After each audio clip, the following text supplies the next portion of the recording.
The Middle East has always been a hotspot for world politics. It's a place where history keeps unfolding, and where religion, culture, and lots of oil have drawn in the world's big powers. In this complicated and unstable play, two strong players have come forward: Iran and Israel. These two countries are not just far apart geographically, but their political ideas and national goals are totally opposite. Their fight isn't just a battle between two countries, it's become a big story that's shaping the future of the whole area. This is a story that's being fought behind the scenes, often called a proxy war or secret operations. This fight has now reached a point where both countries are directly challenging each other. Before, this bad feeling was indirect, with Iran putting pressure on Israel through groups it supported, like Hezbollah in Lebanon or Hamas in Gaza. Meanwhile, Israel used its spy agencies and advanced technology to try and stop Iran's nuclear program and its influence in the region. But lately, this fight has become open. Drone and missile attacks have turned this secret war into an open military clash, making the whole world watch this area. This fight is no longer just a worry for the region, it's become a big threat to world peace and stability too. It's really important to understand how complicated this fight is because its effects aren't just limited to Iran and Israel. It affects the whole Middle East, where other important countries like Saudi Arabia, the United Arab Emirates, and Turkey are also trying to find a balance to protect their own interests. Every event in this fight, whether it's a small border attack or a big political statement, can change the balance of power in the area. It's like a game of chess, where every move affects the whole board. In this game, global powers like the US, Russia, and China are also present with their own pieces, which makes the situation even more complicated. In this deep look, we'll try to uncover this complicated story layer by layer.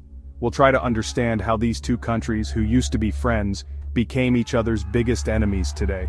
We'll look at the historical events, political goals, and military plans that started this fight. Our goal isn't to pick a side, but to give a fair and deep analysis so that viewers can understand all the fine points of this sensitive issue.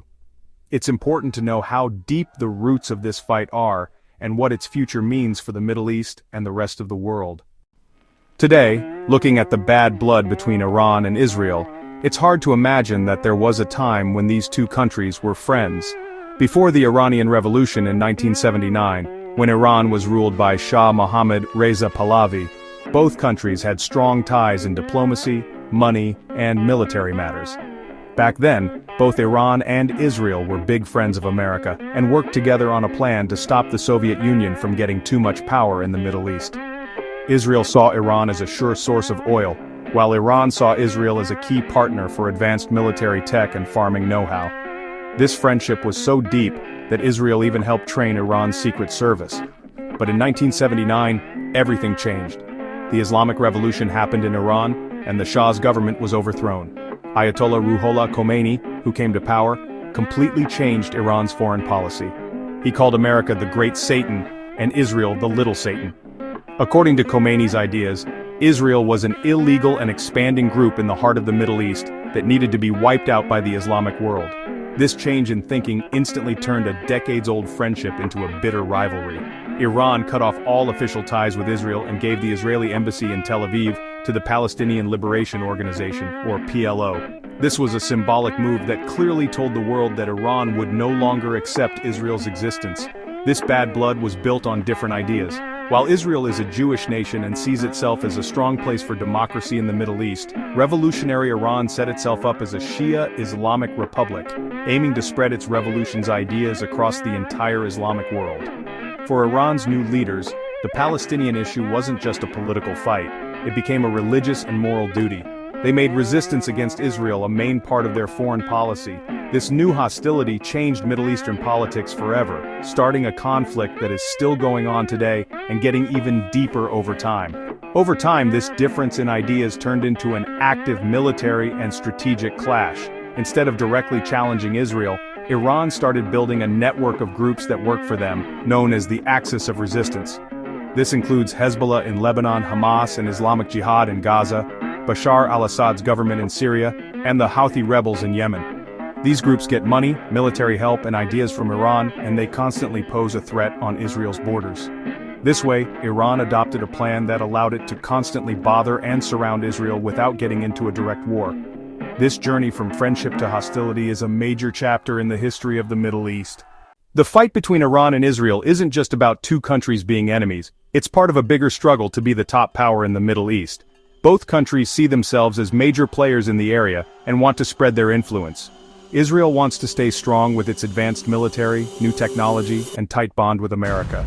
Meanwhile, Iran has used its large population, natural resources, and what it calls the axis of resistance to spread its power to Syria, Lebanon, Iraq, and Yemen. This conflict is like a game of chess, where both players carefully move their pieces to try and beat their opponent. On this chessboard, both countries have their own plans. Iran's plan is called forward defense. This means they fight through groups they support in other countries, far from their own borders. The goal is to make sure any fighting doesn't happen on Iranian land. Hezbollah, Hamas, and the Houthi rebels are key parts of this plan. These groups keep Israel busy on different fronts, which gives Iran time to work on its security and nuclear program. This plan gives Iran a power that's much more than just a regular army, because it lets them cause trouble across the whole region. On the other side, Israel's plan is focused on campaigns between the wars. With this plan, Israel avoids a full-blown war by constantly making small, targeted attacks. These attacks aim to slow down Iran's nuclear program, destroy Iranian military bases in Syria, and stop weapons from getting to groups like Hezbollah. Israel has used its spy agency, Mossad, and its air force to carry out hundreds of airstrikes in Syria and other places.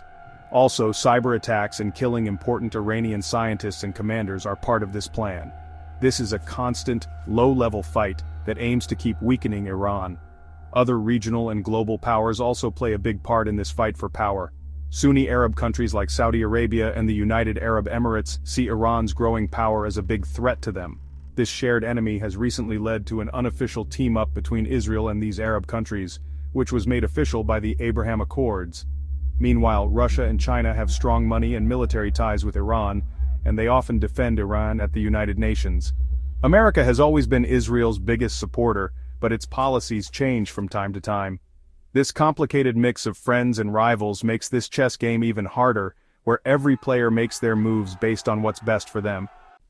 The secret war between Iran and Israel, which has been going on for decades, recently turned into an open and direct fight. This new tension started on April 1, 2024.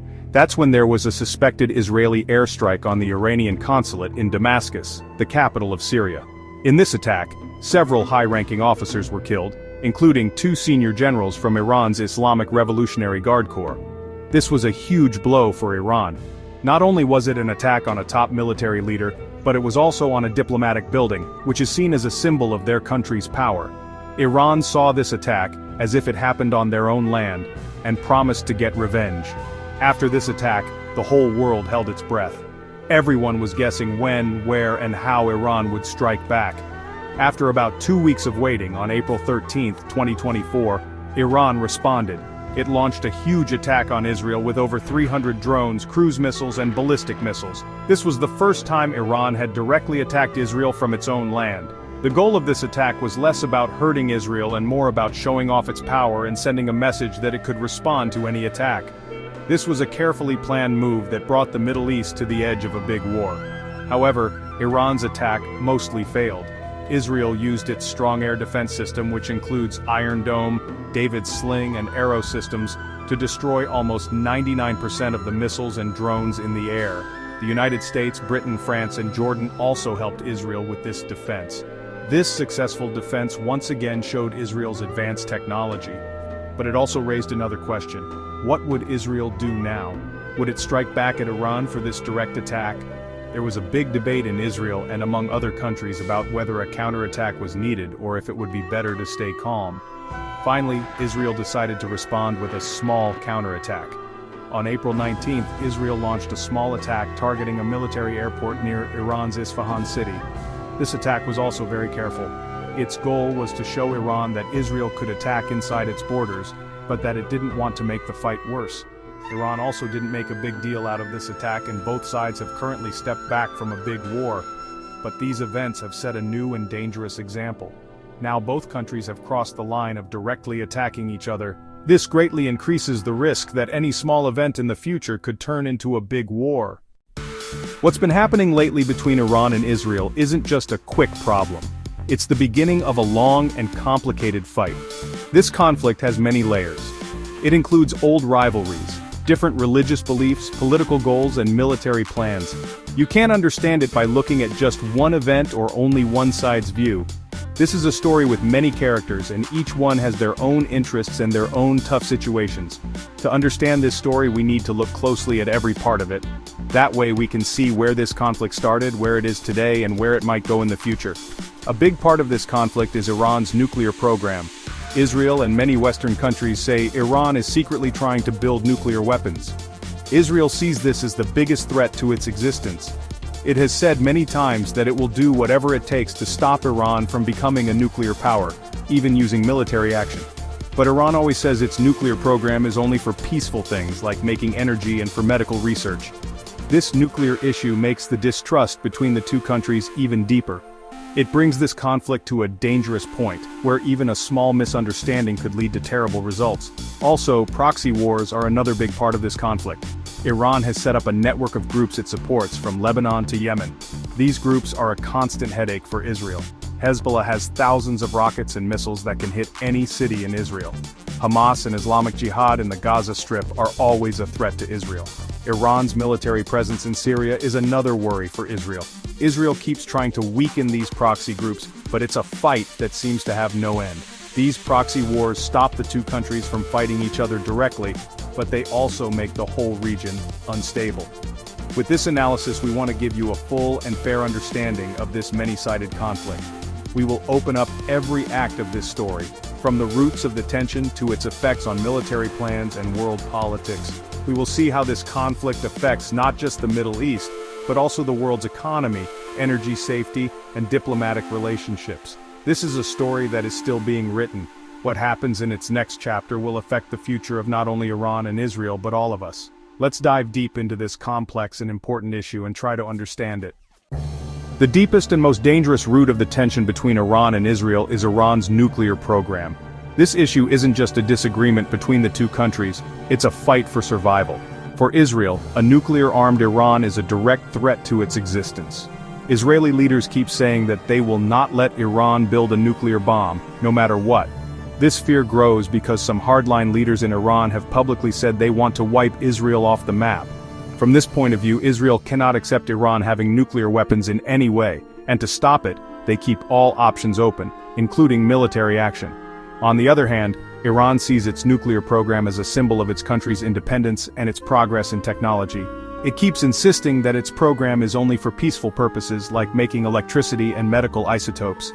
Iran argues that as a country with nuclear power, it also has the right to peaceful nuclear energy, just like other countries under the Nuclear Non-Proliferation Treaty.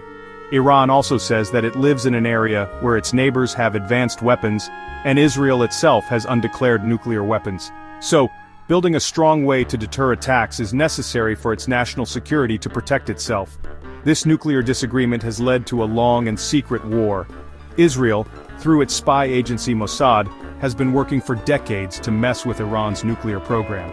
This includes using clever computer attacks on Iran's nuclear sites, like the Stuxnet worm attack in 2010, which badly damaged Iran's uranium enrichment machines. Also, the mysterious deaths of key Iranian nuclear scientists are believed to be part of this effort. These actions are meant to send a message to Iran that Israel is watching every move of its program and will do anything to slow it down. To ease this tension in 2015, Iran and 6 major world powers, America, Britain, France, China, Russia, and Germany, made a historic nuclear deal, known as the Joint Comprehensive Plan of Action, or JCPOA. Under this deal, Iran agreed to limit its nuclear program, and in return, the economic restrictions on it were eased. However, Israel strongly opposed this deal, arguing that it wasn't enough to stop Iran from making nuclear weapons. In 2018, the then US President Donald Trump pulled America out of this deal by himself and put tough restrictions back on Iran. This move almost ended the deal and pushed the Iran-Israel tension to a new and more dangerous level. The fight between Iran and Israel isn't usually a direct war. It's more often fought through other groups like a proxy war. The main part of this plan is something Iran calls the Axis of Resistance. This is a group of different countries and armed groups in the Middle East.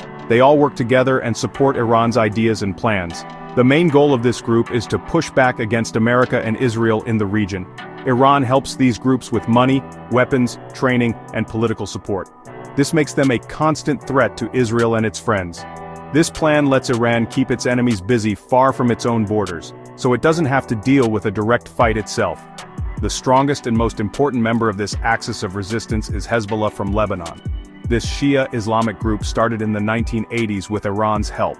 Now it's the biggest political and military power in Lebanon. Hezbollah has a huge collection of over 100,000 rockets and missiles. They can hit any part of Israel. It's seen as the biggest regular military threat to Israel. In 2006, Israel and Hezbollah fought for a month, and that showed how strong this group is.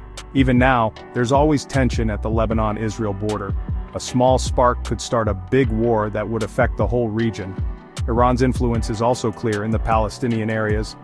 Sunni Islamic groups like Hamas and Islamic Jihad, which are active in the Gaza Strip, also get a lot of support from Iran. Even though these groups have different ideas from Iran's Shia Islam, their shared enemy Israel has brought them together. Iran gives these groups weapons, technology, and money. They use these to launch rocket attacks on Israel and do other harmful things. This support makes Iran a main supporter of the Palestinian cause and helps it gain more influence in the Arab world. For Israel, the constant attacks from Gaza are a never-ending security problem that it has to deal with through military actions again and again. This group also reaches into Syria and Yemen. In Syria, Iran played a big part in saving President Bashar al-Assad's government during the civil war. This gave Iran a chance to keep its military there for good. In Yemen, Iran supports the Houthi rebels. They've been fighting a long war against a group led by Saudi Arabia. The Houthi rebels can mess up important shipping routes in the Red Sea. This gives Iran another way to affect global trade. This network of proxy groups gives Iran a plan to fight on many fronts. It can surround Israel and its friends from different directions, and try to change the balance of power in the region to its advantage. The fight between Iran and Israel often happens in secret, away from the headlines. It's a hidden war, where the main weapons are spies, killers, computer hackers, and people who spread information. In this unseen battle, the intelligence groups of both countries, Israel's Mossad and Iran's Ministry of Intelligence and Security, also known as MOIS, and the IRGC's intelligence part, are always working to outsmart each other. This is a war with no rules, where no target is off limits. The goal is to make the enemy weak in military power, technology, and mentally, without starting a full-on war. This secret war has been going on for decades and has become more advanced and deadly over time. A big part of this secret war is in cyberspace. In recent years, both countries have done many cyber attacks aiming at each other's important systems. Israel is said to have done cyber attacks on Iran's nuclear places, ports, and water systems. The Stuxnet attack in 2010 is the most famous example, which set back Iran's nuclear program by years. In response, Iran has also gotten much better at cyber attacks. It's believed that Iranian hackers have targeted Israeli government websites, money groups, and private companies, and they've been able to steal sensitive information and stop services. This cyber war is a continuous fight, where both sides try to use each other's weaknesses. Gathering information and spying are also a key part of this secret war. Mossad is thought to be one of the best intelligence groups in the world, and it has gotten deep inside Iran. It's said that Mossad stole important secret papers about Iran's nuclear and missile programs, which Israeli Prime Minister Benjamin Netanyahu showed to everyone in 2018. On the other hand, Iran is also trying to make its intelligence network bigger in Israel and around the world. Iran has been accused of planning attacks on Israeli and Jewish places in other countries and spying on its enemies. This spying game is a dangerous cat-and-mouse game where the stakes are very high. The most harsh part of this secret war is using mind games and spreading false information. Both countries use media and social media to make people in each other's countries feel scared, not trust, and disagree. Iran shows Israel as a racist and harsh government, while Israel shows the Iranian government as a cruel and corrupt dictatorship that hurts its own people. They try to make the disagreements that already exist inside each other's societies worse. This mind game makes the feeling of hate and anger even stronger, which makes it even harder for any kind of peace or talking to happen. This secret war shows that the Iran-Israel fight is not just about missiles and armies, but also about ideas and what people believe. The Syrian civil war, which started in 2011, accidentally became the main battlefield for a direct clash between Iran and Israel. This is where their secret war, which has lasted for decades, often turns into open military fights. For Iran, Syria is a very important part of its axis of resistance. It's a key way to send weapons and supplies to Hezbollah, its most important group in Lebanon. So, when President Bashar al-Assad's government was about to fall, Iran sent thousands of its fighters and military advisors to save Assad. This help not only kept Assad in power but also gave Iran a chance to set up a lasting military presence in Syria. Israel sees Iran's growing military presence as a serious danger to itself. Israel is afraid that Iran might use Syria as a new front to attack Israel, just like it uses Lebanon and Gaza. Israel's goal is to stop Iran from getting a permanent foothold in Syria. To do this, Israel has started a plan called the Campaign Between Wars. As part of this plan, the Israeli Air Force has carried out hundreds of airstrikes inside Syria over the last 10 years. These attacks target Iranian military bases, weapon storage sites, and convoys of advanced weapons being sent to Hezbollah. These airstrikes are often done at night, and Israel usually doesn't say they did them, even though everyone knows who is behind these attacks. The scale of these attacks is huge. According to the Israeli army, they have destroyed thousands of Iranian sites in Syria, which has really hurt Iran's efforts to build up its military power there. Many Iranian soldiers and commanders as well as fighters from groups supported by Iran have also been killed in these attacks. This is a continuous, low-level war where Israel is constantly trying to weaken Iran's abilities, while Iran is always trying to rebuild and strengthen its presence. Even though these attacks have mostly been limited to Syrian land, they always carry the risk of a bigger war. Many times Iran has tried to respond to these attacks like by firing drones or rockets at the Israeli-occupied Golan Heights. Every time Israel attacks in Syria, there's a risk that Iran might strike back directly or through its groups, which could make things get out of control. The Syrian battlefield is a clear example of how the conflict between Iran and Israel is no longer just indirect, but has become a direct and active military clash, where both sides are constantly testing each other's strength and intentions. Another scary part of the secret war between Iran and Israel is all the targeted killings and sabotage missions. This is the side of the fight that often stays hidden behind a curtain of mystery and denial, but its results are very real and deadly. Israel has often been accused of going after Iran's top nuclear scientists and military leaders. The idea is to slow down Iran's nuclear and missile programs. Between 2010 and 2012, at least 4 of Iran's main nuclear scientists were killed in strange ways. These killings often happened through bombings or shootings, and Israel's spy agency Mossad was suspected of being behind all of them. The most shocking of these killings was in November 2020 when Mohsen Fakhrizadeh was killed. He was seen as the father of Iran's nuclear program. Fakhrizadeh was killed near Tehran using a remote-control machine gun. It was a very smart and daring operation. Iran directly blamed Israel for this killing and promised to get revenge. Also, in January 2020, the US killed Iran's most powerful military leader, Qasem Soleimani, in a drone attack in Baghdad.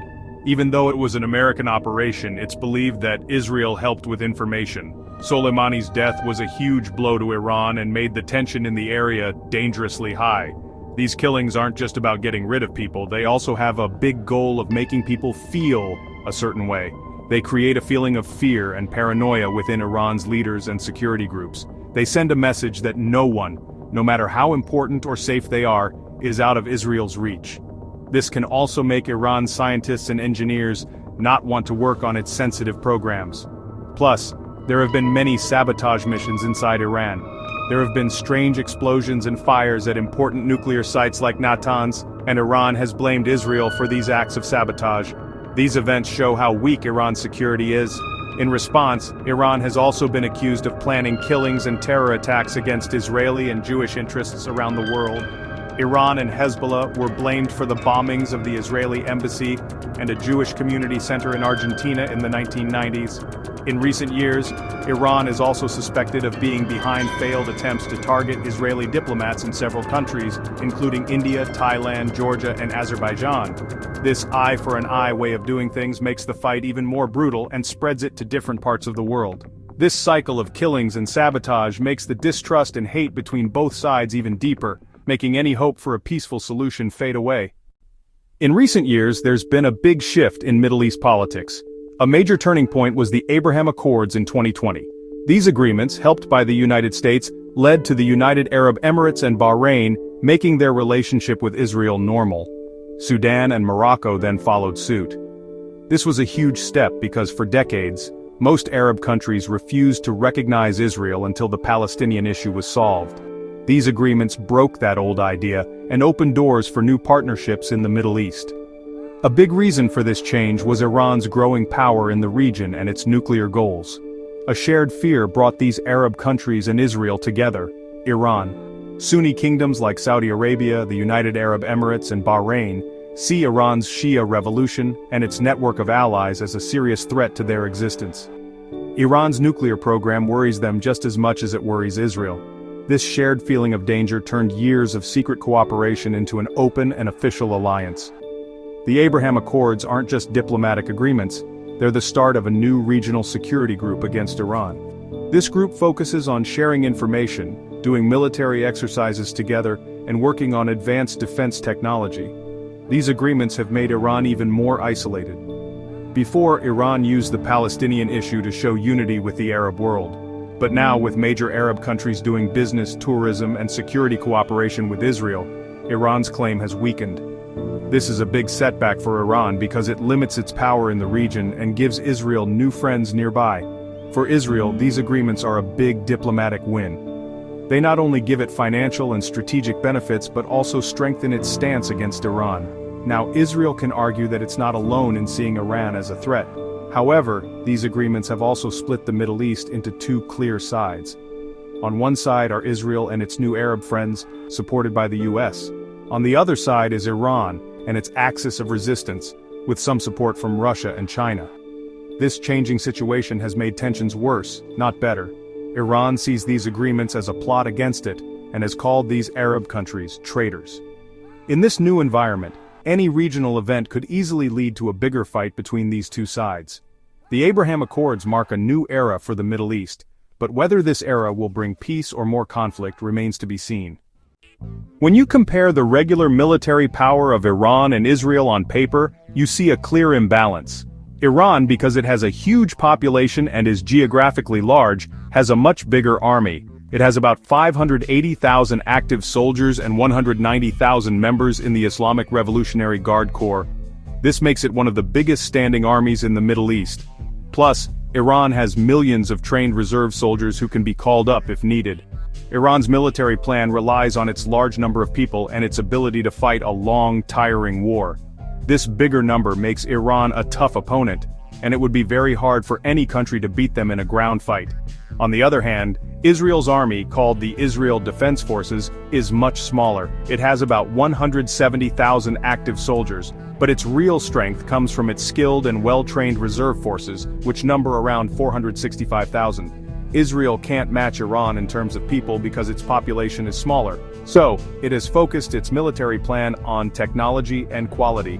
Israel spends a lot of its money on defense and uses some of the most advanced weapon systems in the world. Its air force, intelligence gathering, and cyber warfare skills are among the best globally. Israel's plan is based on the idea of having fewer but better things. This means they use technology to make up for having fewer soldiers. This difference is even clearer when you look at weapons and equipment. Most of Iran's military gear is old. It was bought from the US before the 1979 revolution, or imported from Russia and China. Decades of international rules have made it hard for Iran to get modern weapons. However, they have made good progress in upgrading and building their own tanks, navy ships, and other equipment. On the other hand, Israel has direct access to top-notch military technology from the US, including advanced fighter jets like the F-35. Also, Israel's own defense industry is very strong. It sells weapons all over the world and makes special systems for its own army. This uneven comparison doesn't mean that one side is definitely better than the other. Both countries have built their military and plans based on their own weaknesses and strengths. Iran depends on its large numbers and its network of groups it supports. Israel relies on its technology and better training. A direct regular war would be terrible for both. Iran would face many military and civilian deaths, and its air force and navy could be badly damaged by Israeli attacks. Meanwhile, Israel would have to deal with Iran's missile attacks and a war on many fronts started by groups Iran supports. It's important to understand that military power isn't just about numbers or technology. Things like strategy, geography, and political will also play a big part. Since Iran's regular air force and navy are not as strong as Israel's, they've focused their military plans on building a huge and advanced collection of ballistic missiles and armed drones. After many years of work, Iran has put together one of the biggest and most varied missile programs in the Middle East. They have different kinds of missiles like the Shahab, Sejil, and Khorramshahr, which can travel up to 2,000 kilometers. That means they can easily reach any part of Israel. These missiles are the main part of Iran's plan to stop attacks. Their main goal is to tell enemies that attacking Iran would be very costly, because Iran can strike back directly from its own land. In recent years, Iran has also made big steps forward in drone technology. They've made different types of drones for spying and attacking, like the Shahed and Mohajer series. These drones are cheap, easy to make, and can be used in large numbers. They can attack in groups to get past or confuse enemy air defenses.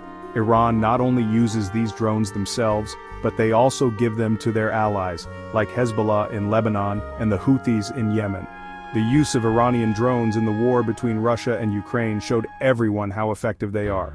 These drones let Iran show its power far beyond its borders without spending a lot of money. A key part of Iran's missile and drone plan is making them more accurate. Before, Iran's missiles were not very reliable or precise, but now they've started putting GPS guidance systems on them. This means they can hit specific targets like military bases, airports, and important buildings with much better accuracy.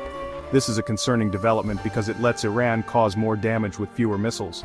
The attack on Israel on April 13, 2024, which involved over 300 missiles and drones, clearly showed Iran's ability, even though the attack was mostly stopped.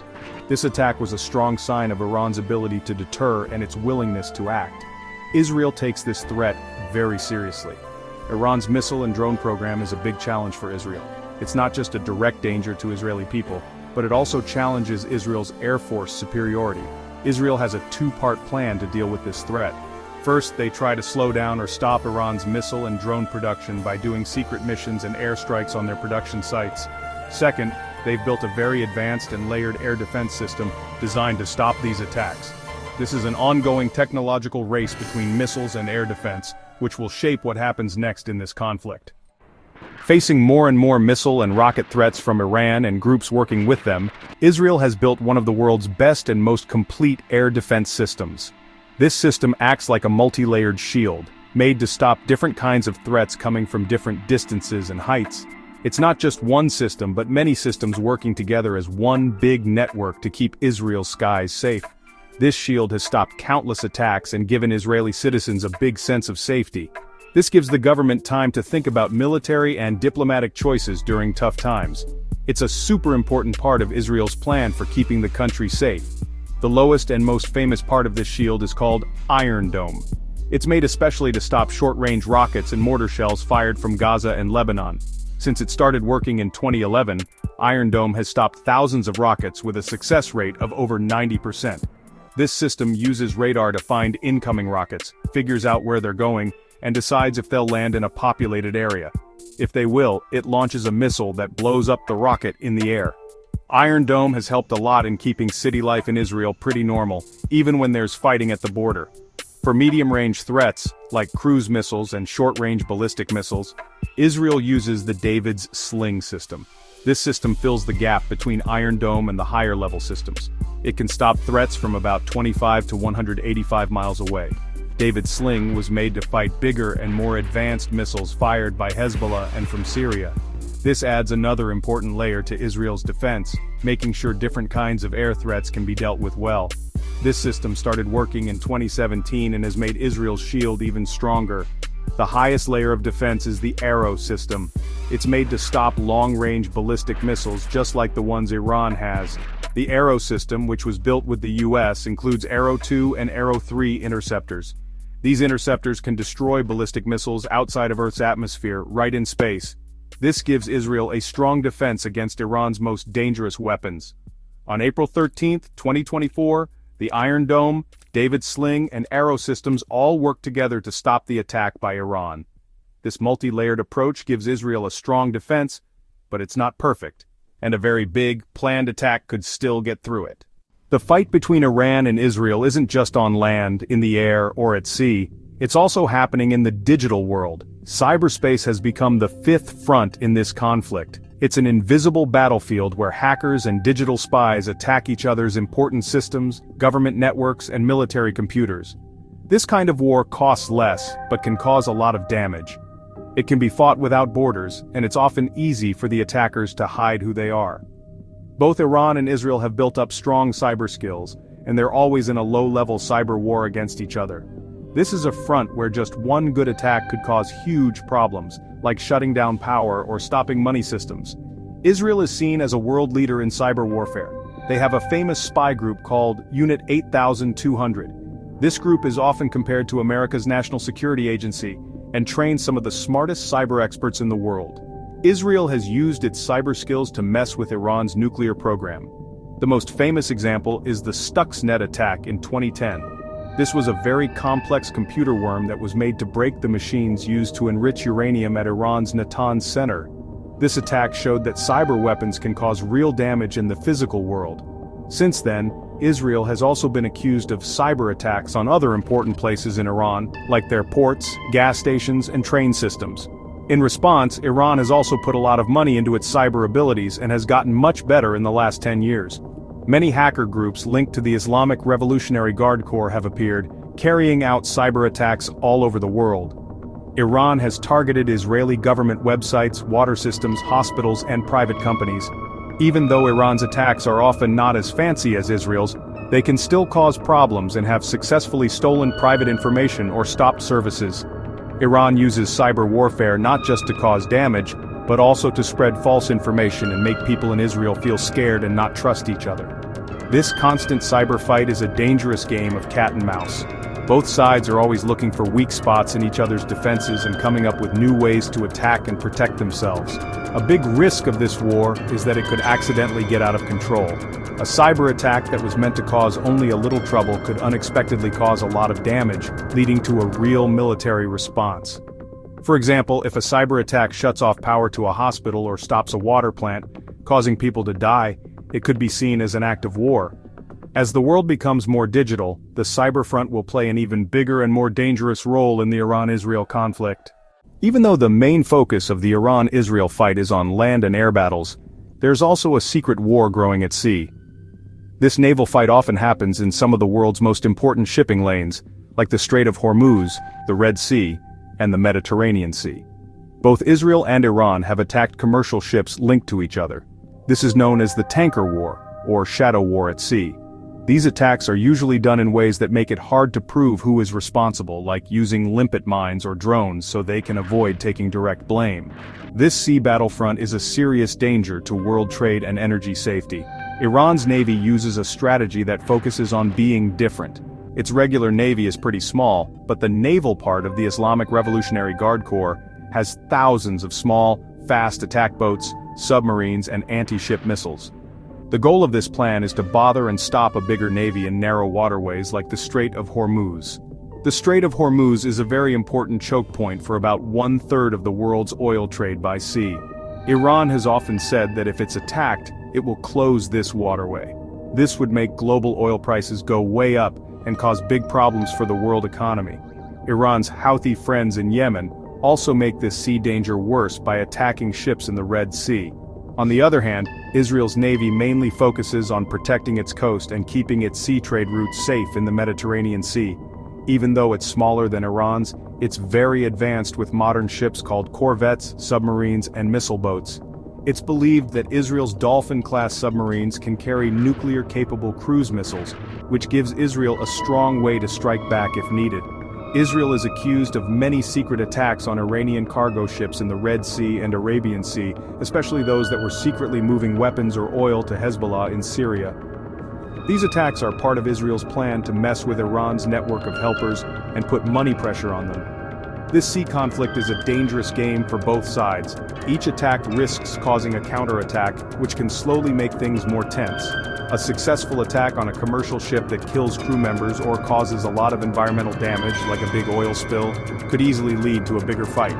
This would not only affect Iran and Israel, but also countries around the world that depend on these sea routes. Big importers like Japan, China, and European countries would be especially at risk.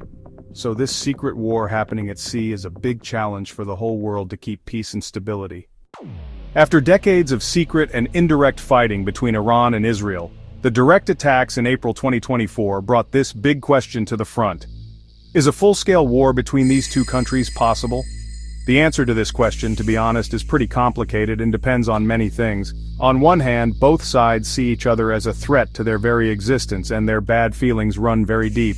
Things like Iran's nuclear program and Israel's strong will to stop it are like ticking time bombs that could start a big fight at any moment.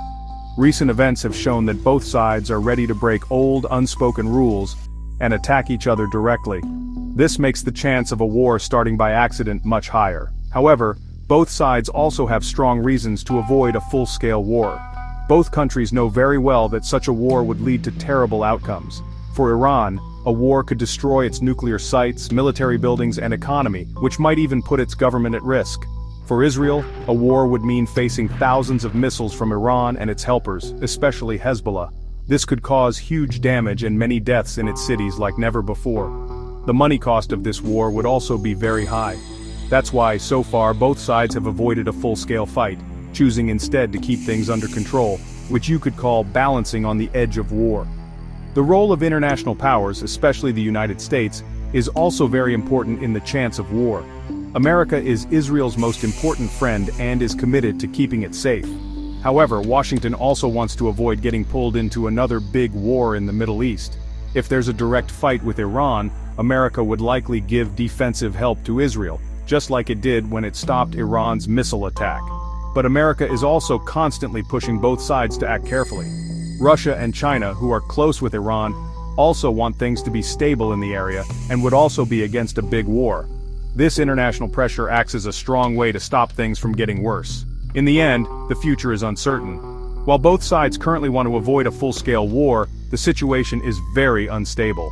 A mistake, an unexpected event, or one side crossing the other's red line could easily make things get out of control. For example, if Israel launches a big attack on Iran's nuclear sites, or if one of Iran's helpers launches a huge destructive attack on Israel, a full-scale war would almost certainly happen.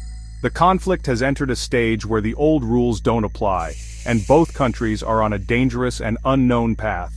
Hopes for peace depend on talking things out and being careful, but the shadow of war keeps hanging over the Middle East. The growing fight between Iran and Israel isn't just about two countries. Its ripple effects are spreading across the whole Middle East, pushing an already shaky area into even more uncertainty.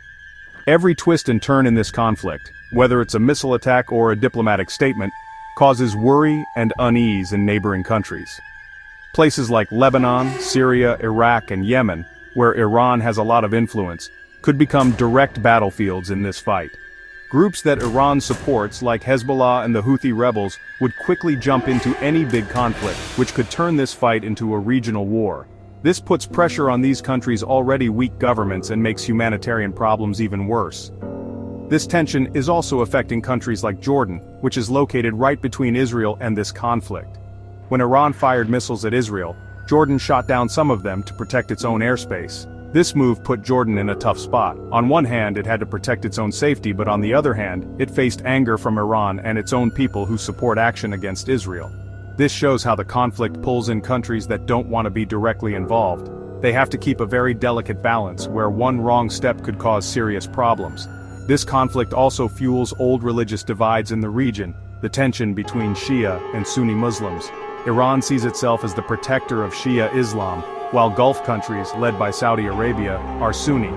An open war could make this split even wider, increasing tension across the entire Islamic world. This could spark more proxy wars, where countries fight through groups they support. This instability could give terrorist groups like ISIS a chance to rise again. Another result is a new arms race. As tension grows, other countries get worried about their safety. Countries like Saudi Arabia and the United Arab Emirates are spending billions on stronger defenses. They're buying missile defense systems, fighter jets, and surveillance technology.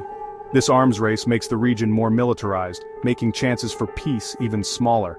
When everyone has advanced weapons, the risk of misunderstanding turning into war becomes much higher. The United States' role in the Iran-Israel conflict is super important and complicated. America finds itself in a tough spot. It has to keep its main friend Israel safe while also trying to stop a huge war in the Middle East. It's a tricky balancing act. On one hand, America has promised to always protect Israel. This promise goes back decades and is a big part of how America deals with other countries. When Iran attacked Israel, the American military jumped in to help Israel defend itself. They even helped shoot down hundreds of drones and missiles. This clearly showed how much America supports its friend. On the other hand, Washington really wants to avoid getting pulled into another expensive and terrible war in the Middle East. After the wars in Iraq and Afghanistan over the last 20 years, most Americans and their leaders aren't excited about getting involved in such conflicts again. The main goal for the American government is to calm things down and make way for talking things out. So after helping Israel, America immediately pushed Israel hard to be careful and not strike back at Iran in a big way. America is worried that a full-blown war would not only mess up the region, but also make oil prices skyrocket. This would hurt the global economy, and even affect the presidential election in America. America's tough spot also shows how its main goals around the world are changing. Lately, America has been focusing less on the Middle East, and more on its growing competition with China and the war between Russia and Ukraine. It doesn't want to get stuck in the endless fights in the Middle East. However, it can't just leave the region completely because it has important things there, like making sure it has enough energy, fighting terrorism, and keeping Israel safe. This situation makes America act like an offshore balancer. This means it tries to keep things fair in the region by supporting its friends and using diplomatic pressure, instead of getting directly involved on the ground. In this balancing act, America often has to find a way to meet its friends' expectations, while also looking out for its own interests. Israel and some Arab countries want America to be even tougher on Iran. They even want to keep the option open for military action to completely stop Iran's nuclear program. But America prefers a solution through talking that stops Iran from getting nuclear weapons without starting a big war. These different ideas often cause tension between America and its friends in the region. America's challenge is figuring out how to walk this dangerous path, making sure its friends feel secure while also stopping its enemies. The Iran-Israel conflict isn't just about the powers in the Middle East and the United States. Global powers like Russia and China are also very important players in this whole game. They see this crisis through the lens of their own interests. For them, this crisis brings both opportunities and risks at the same time. Russia, which has been isolated from Western countries because of the war in Ukraine, sees Iran as a really important strategic partner. Iran has given Russia drones and other military gear to use in Ukraine. In return, Russia is ready to give Iran advanced military technology, like fighter jets and air defense systems. This teamwork could really boost Iran's military power. For Russia, another benefit of instability in the Middle East is that it can distract America and Western countries from Ukraine. When America is caught up in the Middle East crisis, it has fewer resources and less political energy to focus on Ukraine. Russia uses this situation to weaken the Western alliance and challenge American influence in the world. However, Russia also doesn't want a full-blown war in this region. It has a military presence in Syria, and a big war could put its interests at risk. So, even though Russia defends Iran at the United Nations, it also asks all sides to be careful, so the situation doesn't get out of control. China's role is more about money and talking things out. China is the world's biggest oil buyer, and a large part of its energy comes from the Middle East. China's top priority is to keep things stable so that energy can keep flowing without problems. Any block in the Strait of Hormuz could be really bad for China's economy. China has built strong money ties with Iran, including a cooperation agreement signed in 2021. At the same time, China has important business dealings with American friends like Israel and Saudi Arabia. China is trying to act like a neutral helper, as it showed when it helped restore Saudi-Iran diplomatic relations in 2023. Both China and Russia are using this crisis to challenge the current world order led by America. They want a world with many powerful countries where Washington isn't the only superpower. They say the Iran-Israel conflict shows American diplomacy has failed, and they present themselves as responsible protectors of peace. However, their abilities are still limited. They can't guarantee safety in the region like America can. Still, their growing presence and influence means any solution can no longer be decided only in Washington. Beijing and Moscow will also play a big part in it. The fight between Iran and Israel, to be honest, really splits the Arab world and puts them in a tough spot. For many years, the Palestinian issue was a main and uniting cause for Arab countries, and Israel was seen as a common enemy. But today, things are much more complicated. The Arab world isn't all on the same page about this anymore. On one side, you have countries like the United Arab Emirates, Bahrain, Morocco, and Sudan, who have made their relationships with Israel normal under the Abraham Accords. For them, Iran's growing power and its nuclear plans are a bigger and more immediate danger than the Palestinian issue. This shared danger has brought them closer to Israel, creating a new team in the region. This new team works together on safety and sharing information. These countries see Israel as a key partner against Iran. When Iran attacked Israel, it was said that the UAE and Saudi Arabia helped Israel by sharing information behind the scenes, while Jordan directly shot down Iranian drones. This teamwork shows a big change happening in the Arab world's politics. It shows that for the leaders of these countries, their own country's safety and important plans are now more important than the old idea of Arab unity. They are ready to work with Israel to control Iran, even if it means some of their own people will criticize them. On the other hand, there's a big group of people in the Arab world, often called the Arab Street, who still strongly care about Palestinians and are very much against Israel. For many Arab citizens, their leaders working with Israel feels like a betrayal. They see Iran, even with all its problems, as at least a power that dares to challenge Israel and America. This feeling is stronger in countries like Qatar and Kuwait, whose governments also speak out more against Israel. This creates a dangerous gap between the leaders and the people, which makes it more likely that these countries could become unstable inside. The most important player in this divided stance is Saudi Arabia. Saudi Arabia, as the center of Sunni Islam and a major oil producer, sees itself as the leader of the Arab world. It sees Iran as its main rival in the region and is eager to stop its influence. Behind the scenes, Saudi Arabia and Israel have been secretly working together for years. America is pushing both countries to make their relationships normal, which would be a huge step for the region.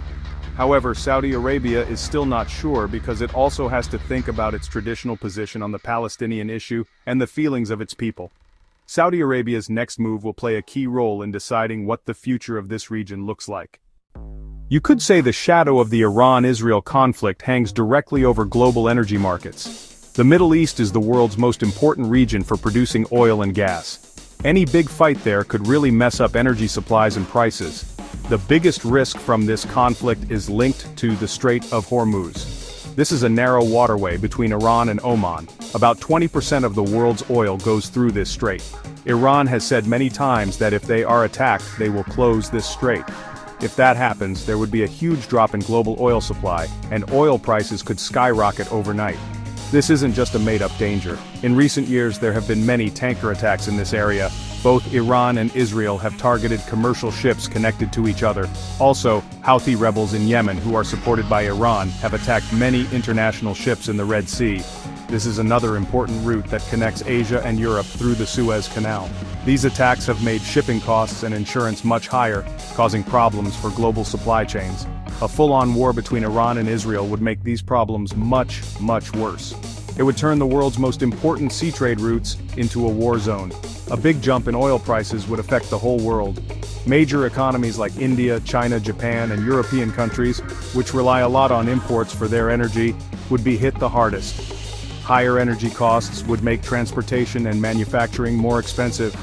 This would lead to higher prices for everything and slow down economic growth. It would hit developing countries even worse, where poor people spend a big part of their money on energy and food. This could cause a global economic slowdown and lead to social and political unrest all over the world. It shows how a regional fight in the Middle East can quickly turn into a global economic crisis. Because of this danger, the world's big powers and oil-producing countries are trying to control the situation. Key members of OPEC, like Saudi Arabia and the United Arab Emirates, have some extra oil they can produce. They can use this to help keep the market steady. The US can also release oil from its strategic petroleum reserves to stop sudden price increases. However, these steps can only help for a short time. If the Strait of Hormuz stays closed for a long time, no country will be able to make up for that loss. So, making sure global energy is safe is a strong reason to stop the Iran-Israel conflict from getting worse. What's at stake is not just peace in the region, but also the stability of the entire world economy. The Iran-Israel conflict puts India in a tough spot when it comes to talking with other countries. India is one of the few big countries that has been good friends with both Israel and Iran for a long time. This special situation makes it hard for India to pick a side. On one hand, India and Israel have become much closer in recent years. They work together on things like defense, farming, and technology. Israel sells a lot of weapons to India, and both countries share secrets to fight terrorism. Under Prime Minister Narendra Modi, these ties have become even stronger in public. On the other hand, Iran is also a very important friend for India. They've had a long history and shared culture for hundreds of years. Strategically, Iran helps India get to Afghanistan and Central Asia, which avoids going through Pakistan. India is spending a lot of money to build up the Chabahar port in Iran, which is key to this plan. Also, Iran has been important for India's energy, even though India has bought less oil recently because of US rules. India also has many Shia Muslims, which makes its relationship with Iran a sensitive issue at home. Because India is friends with both, it has been careful and fair about the Iran-Israel conflict. When they recently fought, India's foreign ministry said they should calm down right away. They asked everyone to stop fighting, be patient, and go back to talking things out. India didn't blame anyone by name. This fits with India's long-standing policy of not taking sides. India's main goal is to make sure the fighting doesn't get worse, because a big war would really hurt India's many interests in the area. Another big problem for India from this conflict is keeping its many people living abroad safe. Millions of Indians work in countries in the Middle East, and any trouble there could put their safety and jobs at risk. If there's a war, getting them out would be a huge challenge for the Indian government. Also, as we said before, higher oil prices would really hurt India's economy. Because of all these things, India's plan is to work behind the scenes. They want to use their good relationships with both sides to help calm things down. India could be a peacemaker, but it's a very tricky and hard job. When two countries get more and more tense and it looks like war might happen, regular people have to carry the heaviest load. This fight between Iran and Israel is no different. Even though this fight has mostly been about military places and important stuff, it really hits the daily lives of regular folks in both countries. In Israel, people have to live with sirens going off all the time, being scared of rocket attacks, and having to run to safe rooms. The more than 300 missiles and drones from Iran made everyone in the country feel scared and unsure, even if most of the attacks were stopped. This constant danger really hurts people's minds, causing worry, stress, and problems like PTSD. In Iran, things aren't much different. Even though there haven't been many direct attacks on Iranian land, the secret wars, sneaky acts, and political killings are felt deeply by everyone. People who live near nuclear places are always scared of an accident or an attack. The limited counterattack by Israel made it clear that Iranian people aren't safe from direct attacks either. Also, the international rules that have been in place for decades have really hurt Iran's economy, and regular people are paying the price. Prices going up, not enough jobs, and not having enough important things have made life super hard for people. More money spent on the military means less money for things like health, school, and helping people, which makes things even harder for regular folks. This fight doesn't just affect people in Iran and Israel, it also affects people living in places where other groups are fighting, like Lebanon, Syria, and Gaza. These people often become pawns in this bigger fight. In Lebanon, thousands of people had to leave their homes because of constant fights between Hezbollah and Israel at the border. Their villages and farms were destroyed, and they lost their way to make a living. Similarly, in Syria, when Israel attacks from the air, it doesn't just kill Iranian fighters and other groups, but often regular people get hurt too. In Gaza, the repeated wars between Hamas and Israel have ruined basic things for people and caused a never-ending human problem, where millions of people live in poverty and are cut off. Another sad part of this human tragedy is that it makes the distance of hate and not trusting each other even bigger. When people lose loved ones or see their homes destroyed, talking about peace and making up seems pointless. Every attack makes people want revenge, which starts a bad cycle of violence that goes on for generations. Leaders and the news on both sides often use this pain and anger to push their own plans, which makes the gap between regular people even wider. In the end, the biggest price in this fight is paid by the regular people who have nothing to do with politics or military plans, but who are forced to deal with the worst results. The fight between Iran and Israel isn't just about armies or politics, it's also a huge money problem that could affect the whole world. The biggest and quickest impact of this fight is on the world's energy markets. Like we talked about before, the Middle East is super important for the world's energy supply. and key routes like the Strait of Hormuz are right there. When things get tense between Iran and Israel, oil prices jump up right away. Markets get nervous because they worry that war might stop oil from getting through. After Iran's attack on April 13th, oil prices went up fast, which shows how sensitive the markets are to this conflict. When oil prices go up, it's like a chain reaction that affects the whole world's economy. Countries like India, China, Japan, and Europe, who buy a lot of their energy from other places, are hit first. For them, buying energy becomes more expensive, which makes their trade balance worse. This higher cost then gets passed on to businesses and people. Transportation, making things, and farming, all these areas see their costs go up, making every product and service more expensive. This rising cost of living means people have less money to buy things, and central banks might have to raise interest rates, which can slow down the economy even more. It's a recipe for a worldwide money problem. Besides energy markets, this conflict also messes with world trade and how goods are moved around. The attacks by Houthi rebels on ships in the Red Sea are a big example of this. Because of these attacks, many big shipping companies have stopped using the Suez Canal and are now taking a longer and more expensive route around Africa. This has made shipping times and costs much higher, which affects the prices of goods that people around the world buy.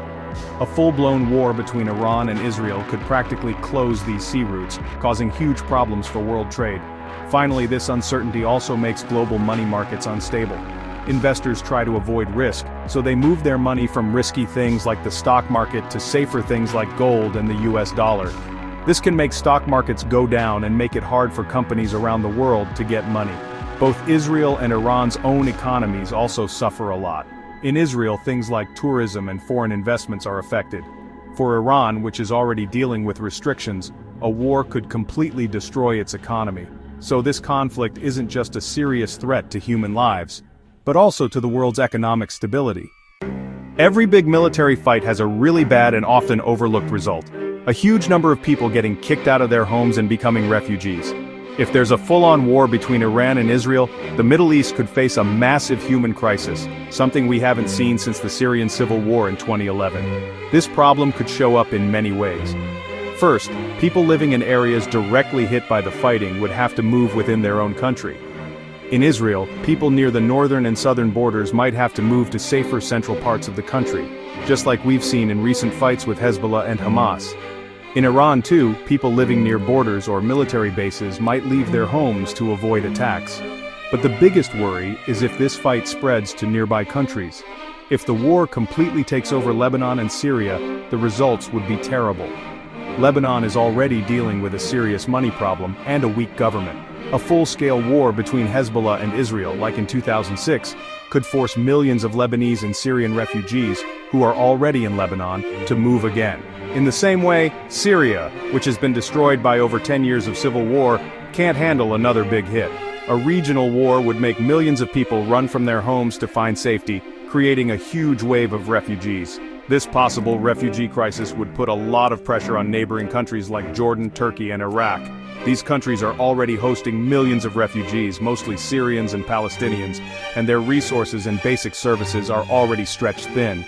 A new wave of refugees would be a serious threat to their social, economic, and political stability.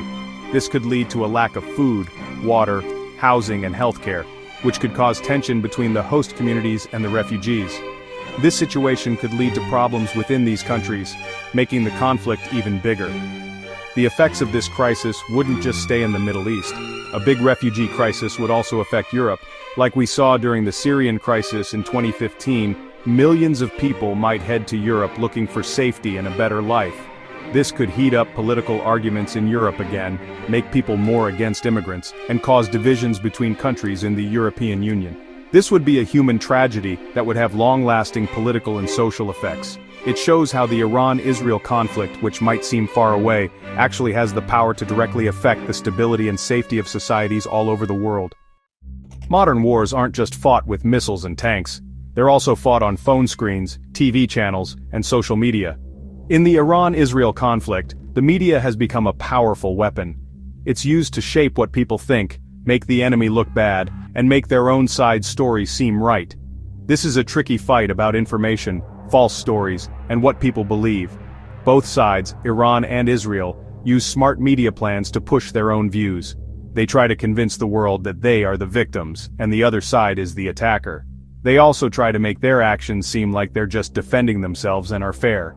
Israel, using its advanced technology and close ties with Western countries, has a very professional and strong media plan. Israeli army spokespeople often give updates in English and other languages. They release videos and let international reporters see things. They use social media like X and Instagram a lot to reach people all over the world directly. Their story often focuses on being a democracy, defending themselves, and fighting against terrorism. They show Iran as a strict, harsh government that is a danger to the whole area and the world. This plan has been very good at getting sympathy and support from people in Western countries. On the other hand, Iran also uses its media plan, which often aims at a different group of people. Iran's government news places like Press TV and Al-Alam share its views. Their story focuses on being against powerful countries, supporting Palestinian rights, and fighting against Israel taking over land. They show Israel as an unfair, racist, and expanding country. Iran also uses social media and its connected groups to spread its message in Arab and Muslim countries, where feelings against Israel are often strong. They try to make their side seem right by focusing on human rights problems and civilian deaths caused by Israel. In this information war, the truth is often the first thing to get hurt.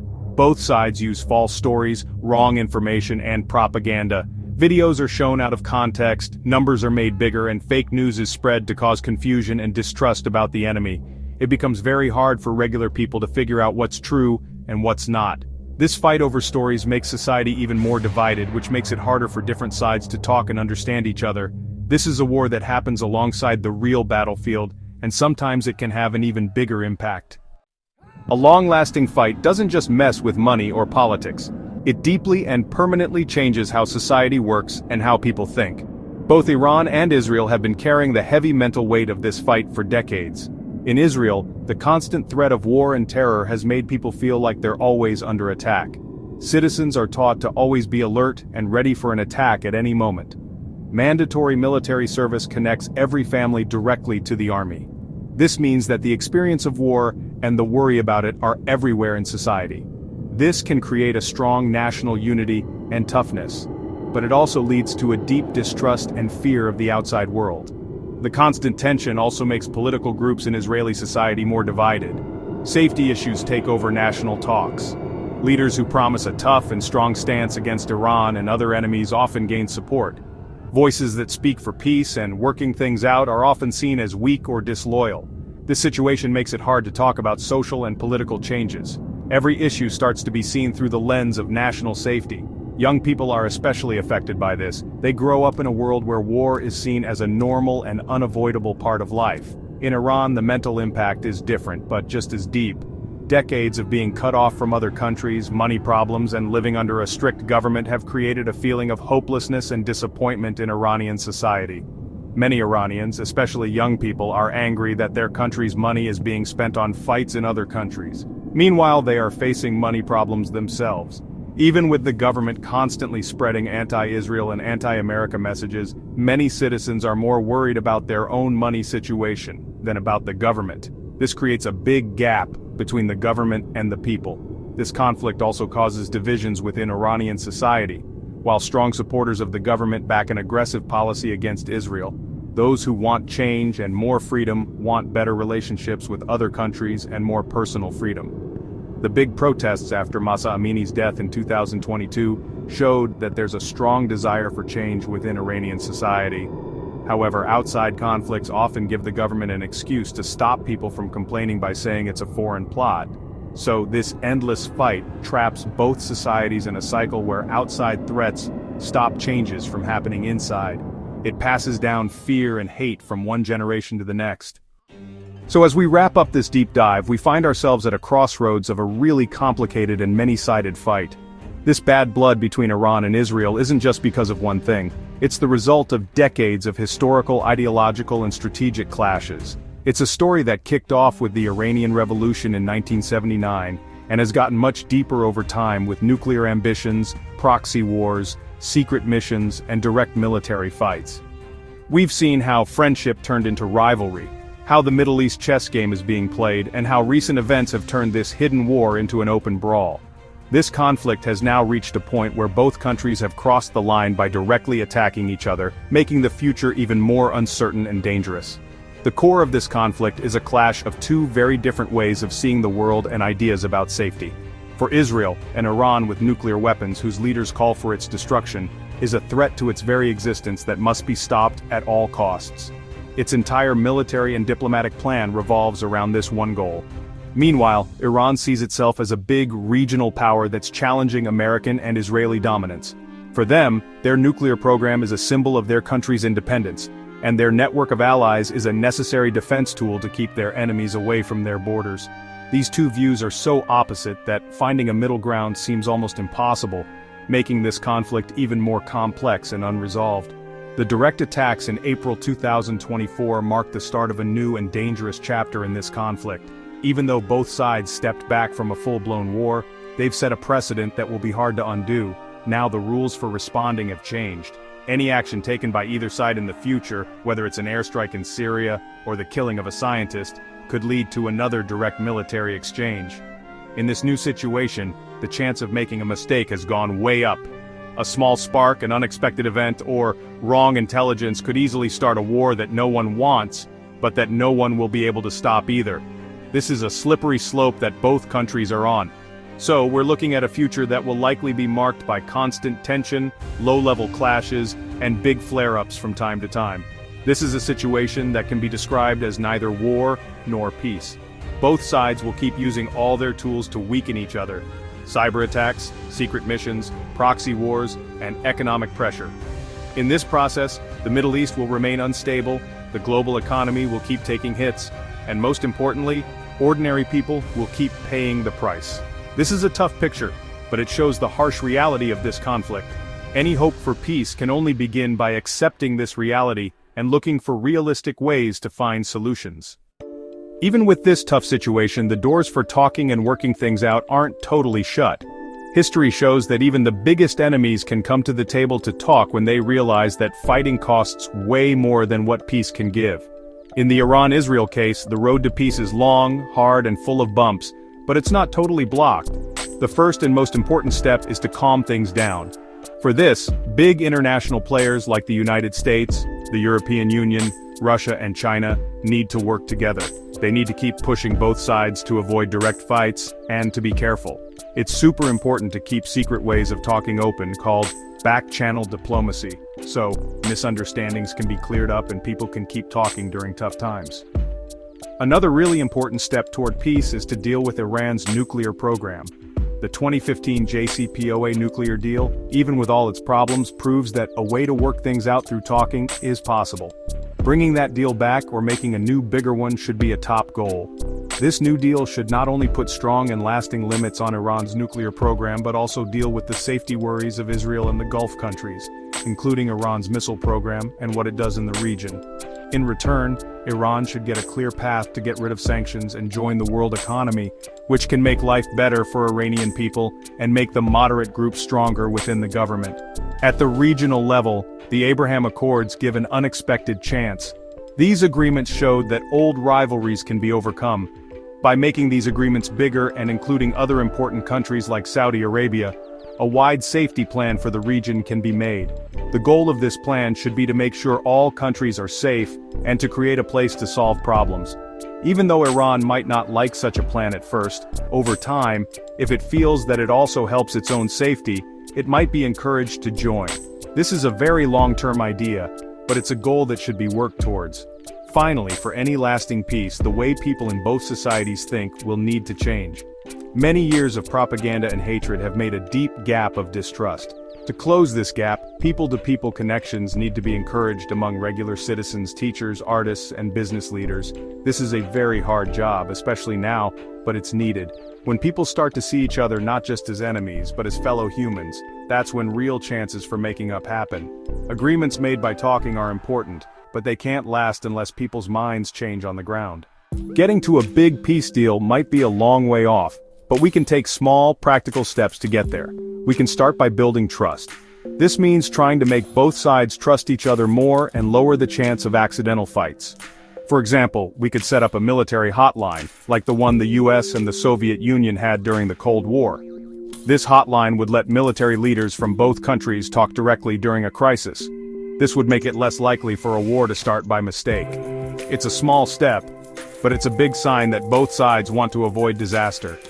Another important way to build trust is to focus on lowering tension in places where other countries are fighting for them. For example, in Syria, there could be an unofficial agreement. Israel could agree to attack Iranian bases less often. In return, Iran would keep its military a certain distance from the Israeli border and stop giving advanced weapons to Hezbollah.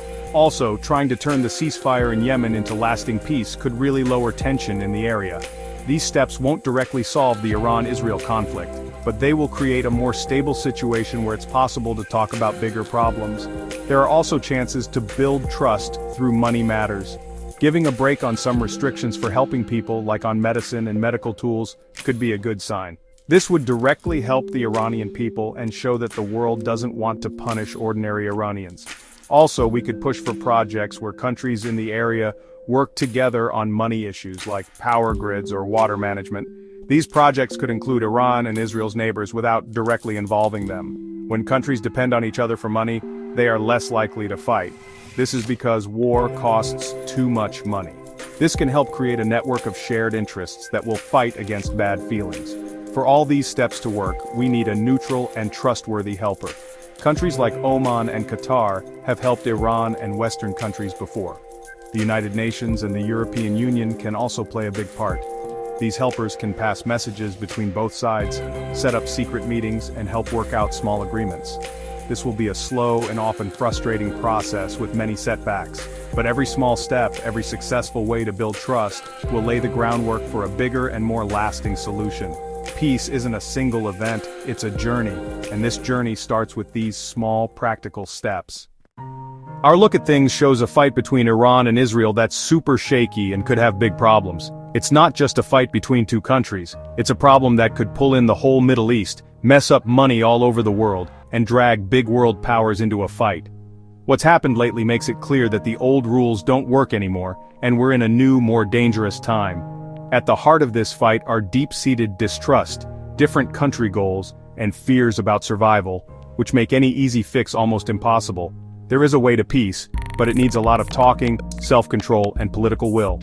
As someone who puts money in things, and a aware world citizen, it's important to get this fight because it can affect everything from your money plans to your daily life. Oil prices going up and down, problems with getting things, and uncertainty in money markets are direct results of this world tension. It reminds us how connected the world is, and how a fight in one area can cause money ripples in another part of the world. So staying informed, understanding different views, and looking beyond just exciting headlines is more important than ever. Knowing things not only helps you make better money decisions but also makes you a more responsible world citizen. At InvestIQ, our goal has always been to make hard topics simple and give you deep, fair information so you can think for yourself. Our aim is not to pick sides or push any ideas, but to give you facts, background, and analysis. In today's divided world, where information is often used as a weapon, having a reliable and neutral source is super valuable. We believe that informed people are the base of a better world, and we promise to give you clarity on the world's most important issues, whether they are about money, technology, or world politics. We thank you for watching this deep analysis. If you found this video helpful, please like it, share it with your friends and family, and don't forget to subscribe to our channel InvestIQ so you can stay updated on our future analyses. Tell us your thoughts in the comment section below. What do you think the future of this conflict will be? Will talking work? Your involvement makes our community even better. Thanks for watching, and as always, stay curious and invest wisely.